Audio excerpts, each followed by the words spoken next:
আপনার 1 সেকেন্ডের দাম জান্নাতে তার চেয়ে বেশি। এবার বলুন তো দেখি আমার আর আপনার জীবনের সময়ের দাম কত?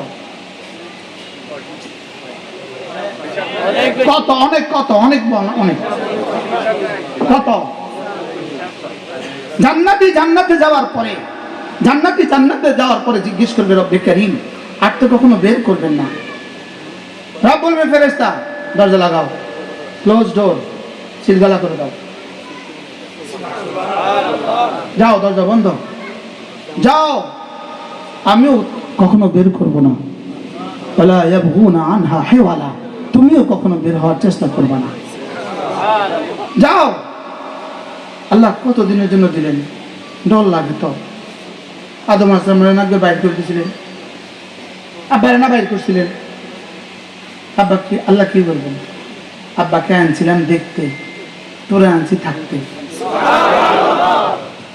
আব্বারে দিয়েছিলাম দেখতে, তো দেখতে এসে থাকে মানে বুঝলেন না? আমি টাঙ্গাইল থাকতে আসছি,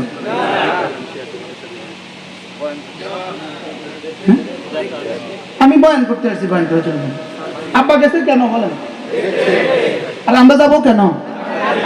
বাহ, আব্বা কি দেখতে গেছিল? কিল্লিগা? আমাদের জন্য। কারণ আল্লাহ তাআলা আমাদের জন্য জান্নাত আমার জান আর আমার মাল আমি বিক্রি করে দিয়েছি জান্নাতের বিনিময়ে। আমার জান আমার মাল বলেন বিক্রি করে দিয়েছি জান্নাতের বিনিময়ে। জান্নাত দেখছেন? তো আমি কি দিয়ে দেখতাম? ফের আছে আমার, আমি তো দেখি নাই, আব্বা দেখছে। সুবহানাল্লাহ বলেন। আব্বা বহুত আগে দেখছে। এখন তো জমিনের মধ্যে বেশকম হয়ে যেতে পারে, খাসে নিয়ে যেতে পারে, নদী ভাঙিয়ে যেতে পারে। আমি বললাম আল্লাহ আব্বা দেখছে অনেক বছর আগে, আমি কেমনে করতাম?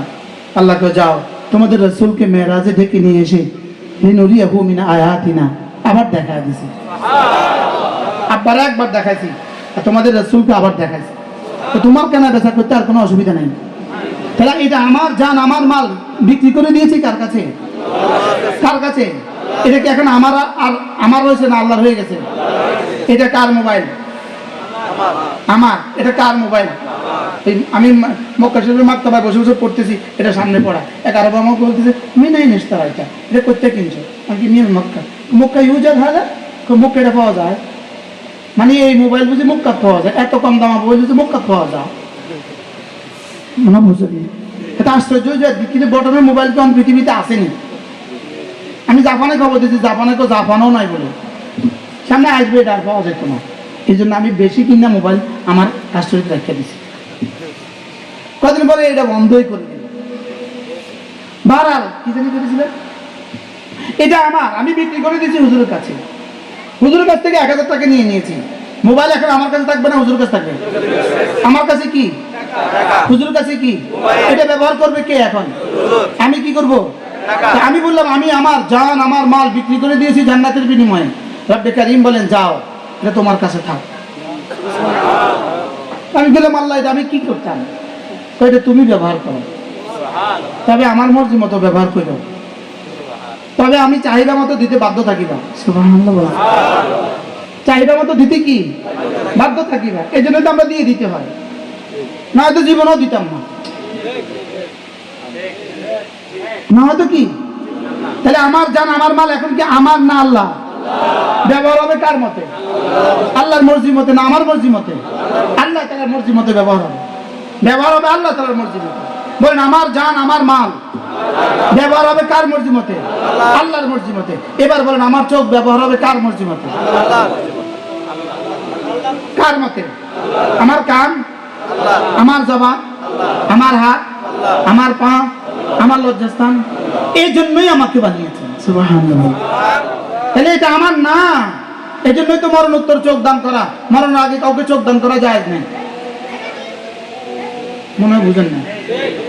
মরণোত্তর চোখ দান করা কি নাই বলেন? তো চোখ দান করা যদি জায়েজ না হয়, এই প্রসঙ্গ কইলে আবার কালকে আমার বিরুদ্ধে লেখবো থাকতে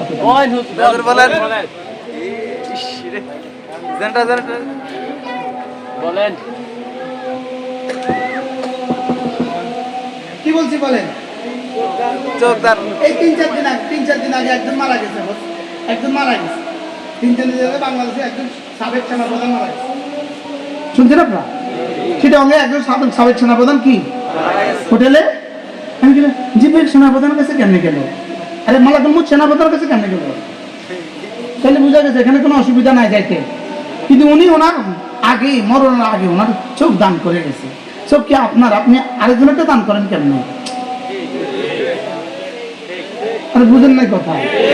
চোখ আমার না আল্লাহ, আরেকজনকে আমি দান করি কেমনে? দিয়েছেন যিনি, কিনে নিয়েছেন তিনি, এই জন্য দান করা যায় নাই। এই জন্য রক্ত দান করা যায় আছে প্রয়োজনে, বেচা যায় নাই। কি বলছি বলেন? এই জন্য যেই কারণে রক্ত দান করা যায় আছে, বেচা যায় নাই, সেই কারণে ওয়াজের আগে কন্টাক্ট করা যায় নাই।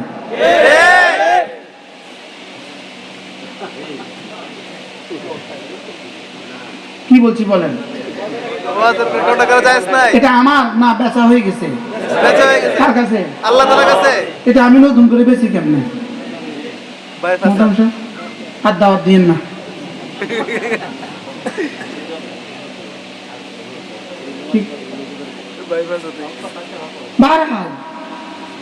আমাকে বানিয়েছে ইবাদতের জন্য, বলেন আমাকে বানিয়েছে কেন? বলেন আমাকে বানিয়েছে ইবাদতের জন্য। আর ইবাদতের জন্য কি করছি? বানিয়েছে ভালোবাসা। তাহলে হৃদয় কিসের জন্য বানিয়েছে বলেন? এবার ভালোবাসার মুজাহারা, এক নাম্বার দিল, ওটার নাম ঈমান। সুবহানাল্লাহ বলেন। এবার ভালোবাসার মুজাহারা জবান, ওটার নাম কালিমা। এবার ভালোবাসার মুজাহারা শরীর, ওটার নাম আমাল। সুবহানাল্লাহ বলেন। এবার ভালোবাসার মুজাহারা মাল দান করা, ওটার নাম যাকাত। এবার ভালোবাসার মুজাহারা খানা ছেড়ে দেওয়া, এটার নাম রোজা। ভালোবাসার মুজাহারা তার ঘরে চতুর্দিকে গিয়ে ঘোরা।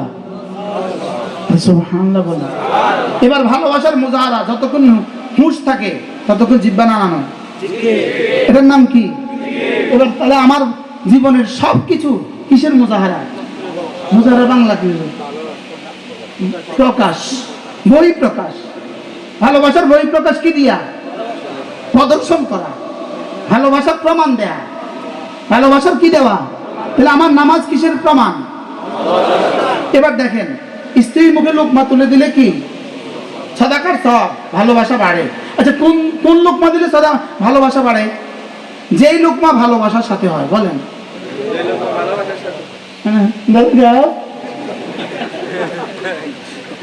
আমার বাপের কাছে খানার অভাব আছে? তোমার এই খানা লেগে দিছিল আমার তোমার কাছে, এখানে খানা দিছে আর ভালোবাসা বাড়ছে না ঘৃণা বাড়ছে? আর কোন ভালোবাসা দিলে, কোন খানা দিলে ভালোবাসা বাড়ে? ভালোবাসার সাথে খানা দিলে কি বাড়ে? এবার আকিমিস সালাতা লিযিকরি। সুবহানাল্লাহ।